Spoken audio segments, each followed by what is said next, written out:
देखिए, राजनीति नहीं होनी चाहिए, ये तो मैं मानता हूं, लेकिन आज की राजनीति का तकाजा है। माननीय प्रधानमंत्री ने खुद भारत की राजनीति में या बिहार की राजनीति में अभी अभी उन्होंने जाति जनगणना को बहुत बढ़ावा दिया है और वहां से आर पार हो चुका है। तो अब यहाँ पे रुकने का, यहाँ पे टोकने का, यहाँ पे रोकने का मतलब क्या है? दूसरी बात कि भारत के माननीय प्रधानमंत्री जो भी इस कमजोरी से ही मगर तथाकथित इस सरकार के जो मुखिया हैं, उन्होंने खुद कई बार चुनाव प्रचार से लेकर कई बार कहा कि सबसे बड़ी पिछड़ी जाति का तो मैं हूं। अपनी जाति उन्होंने खुद बताई है। भारत के महामहिम सर्व ये सम्मानीय हमारी प्रेसिडेंट साहिबा मुर्मू जी का आदिवासी होने का जिक्र उन्होंने ही किया हर बार। ऐसे कई बार लोगों की जाति का वो जिक्र करते हैं। आज जब सामने सच्चाई आ गई है, राहुल गांधी जो देश के बहुत ही शक्तिशाली, बहुत ही पावरफुल, बहुत पॉपुलर, जिनको आप लोगों ने पप्पू बनाने की कोशिश की, लेकिन वो पप्पू तो नहीं बने, आप फेंकू जरूर बन गए। आप पे फेंकू का टाइटल लग गया। कितनी बातें की, कितने वायदे किए, 2 करोड़ रोजगार देने की बातें की, 15 लाख महीना देने की बातें की, सब हर इंसान को देने की बातें की। सारे वादे फेंके गए, फेंकू की तो हो गए।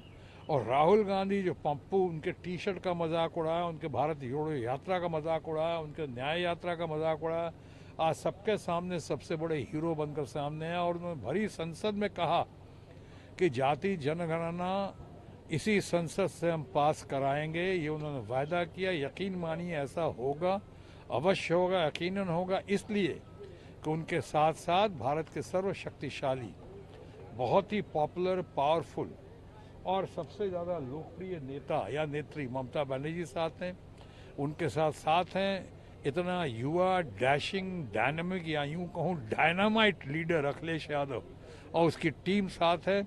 तो ये तो हो जाएगा। लेकिन आपने पूछा कहाँ तक ठीक है, कहाँ तक ठीक है? इन्होंने तुम्ही ने तो रास्ता दिखाया है, तुमने किया है, तो अब किस बात का एतराज़ कर रहे हो? ये तो होगा, अवश्य होगा। और जहाँ तक हमारे मित्र इनसे अनुराग ठाकुर से इस तरह से कहना, उनकी जाति पूछना, जाति नहीं पूछी, उन्होंने कहा जिनकी जाति का खुद का पता नहीं, वो जातीय जनगणना की बात कर रहे हैं। ये क्या मतलब है? ये तो अतिशोक्ति है, अन्याय है, ज्यादती है।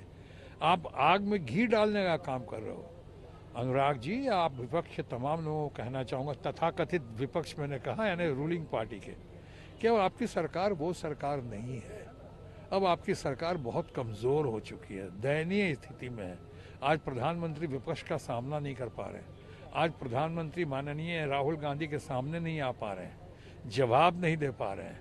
यही प्रधानमंत्री, माननीय प्रधानमंत्री को कहना पड़ रहा है कि एक अकेला सब पे भारी, और आज कहना पड़ रहा है कि मुझे 2.5 घंटे तक बोलने नहीं दिया जा रहा है, मुझे एकदम गला दबा दिया जा रहा है। ये क्या मतलब है भाई? हास्यास्पद है। लोग हंस रहे हैं कि माननीय प्रधानमंत्री ऐसी बातें कर रहे हैं। तो एक तो सामने आप आ नहीं पा रहे हैं।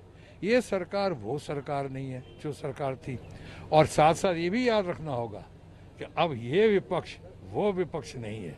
बहुत दमदार है, बहुत ताकतवर है, बहुत तगड़ा है, बहुत ज़बरदस्त है। और ये वो विपक्ष है कि अच्छे अच्छों को होश उड़ा दे रहा है। आपको अगर चाहिए कि आपकी सरकार जो है भले मिली जुली हो, कमज़ोर हो, लेकिन लग रहा है कि ये गिरती पड़ती सरकार है, कभी भी गिर सकती है, जा सकती है, तो आप चाहते हैं कि राहत की सांस ले कुछ दिनों के लिए, तो फिर ऐसी बातें खासकर भारतीय जनता पार्टी के प्रवक्ताओं को और भारतीय जनता पार्टी के नेताओं को ऐसी बात नहीं करनी चाहिए। Nip the bud in the beginning. अगर आपने ज्यादती की है, आपने ऐसा बोला है, जो आपने बोला है यकीनन बोला है, माफ़ी मांग लें तो उससे कोई बड़ी बात नहीं होगी। उससे आपको क्षमा बड़न को चाहिए, छोटन को उत्पात।